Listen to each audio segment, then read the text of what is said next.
Hello dears, অনেকদিন পর আবার নতুন একটা ভ্লগে দেখা হলো। সকালবেলা যদি রোদের দেখা না পাওয়া যায় তাহলে মোটেই ভালো লাগে না। ঠিক যেমন আজকে সকালে রোদ ওঠেনি, শীত প্রায় চলেই গিয়েছে। কদিন বাদেই গরমে মানুষ হাঁসফাঁস করবে। সকালবেলা আকাশ মেঘলা হয়ে থাকলে ভালো লাগে না। গরমকাল আর বর্ষাকালের থেকে শীতকালটাই বেশিরভাগ মানুষের কাছে বেশি পছন্দের হয়। তবে কোনো কিছুই তো মানুষের ইচ্ছে মতন চলে না, সময়ের সাথে সবই পরিবর্তনশীল। তাই শীত চলে গিয়ে গরম পড়েই গেল। আজকে সকালে রোদের দেখা না মেলায় গতকালে জামা কাপড় কাচা হয়নি। রোদ না থাকলে জামা কাপড় শুকনো করতে খুব সমস্যা হয়। আজকে সকালে ব্রেকফাস্টের জন্য আলুর দম রান্না হয়েছিল।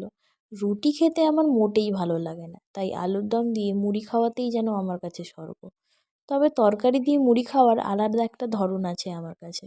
মুড়ি চিবাতে অনেকটা টাইম লাগে। আমার জীবনে ধৈর্য কম, তাই যে কোনো কিছু দিয়ে মুড়ি খেতে গেলে আমি একটু জল ঢেলে নিই। তাতে করে মুড়িটা ভিজে নরম হয়ে যায় আর খেতেও সুবিধা হয়, সময়ও কম লাগে। আর চা না খেলে তো আমার দিন কাটে না। আমাকে 4 বেলা চা দেওয়া হলে আমি চা খাবো। চা আমার কাছে একটা ওষুধের মতো, না খেলেই যেন মরে যাব। বেলার দিকে একটু রোদ উঠেছে, তবে রোদটা তেমন খুব একটা কড়া নয়। তবে যাই হোক, একটু রোদ না উঠলে জামা কাপড় শুকনো হওয়ায় বড্ড অসুবিধা হয়। চারিদিকে কেমন স্যাঁতস্যাঁতে হয়ে থাকে। রোদের প্রশংসা শুনে অনেকেই প্রশ্ন করবে আমাকে, কড়া রোদ খুব ভালো লাগে কিনা।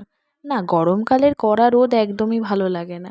কিন্তু একদমই যদি রোদ না ওঠে, আকাশ মেঘলা হয়ে থাকে, তাহলে একদম ভালো লাগে না।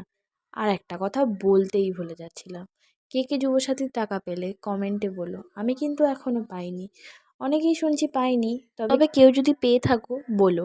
আসলে যেদিন থেকে জানা গেছে টাকা ঢুকবে, সেদিন থেকে যে যেখানে যাকে দেখতে পাচ্ছে ধরে জিজ্ঞেস করছে টাকা ঢুকেছে কিনা। না, সেই দলের মধ্যে আমি বাদ পড়ি না, আমিও পড়ি। ওই টাকাটা না পেলে কারো ঠিক মতন ঘুম হবে না, আমারও হবে না। যাই হোক, টাকা দিলে আমরা সবাই পাবো। আজকে যেহেতু নিরামিষ রান্না হয় বাড়িতে, তাই লাঞ্চে ছিল আলু পোস্ত, ডাল, ফুলকপি আর গাজর ভাজা। আজ এই পর্যন্তই, দেখা হচ্ছে নেক্সট ব্লগে। টাটা।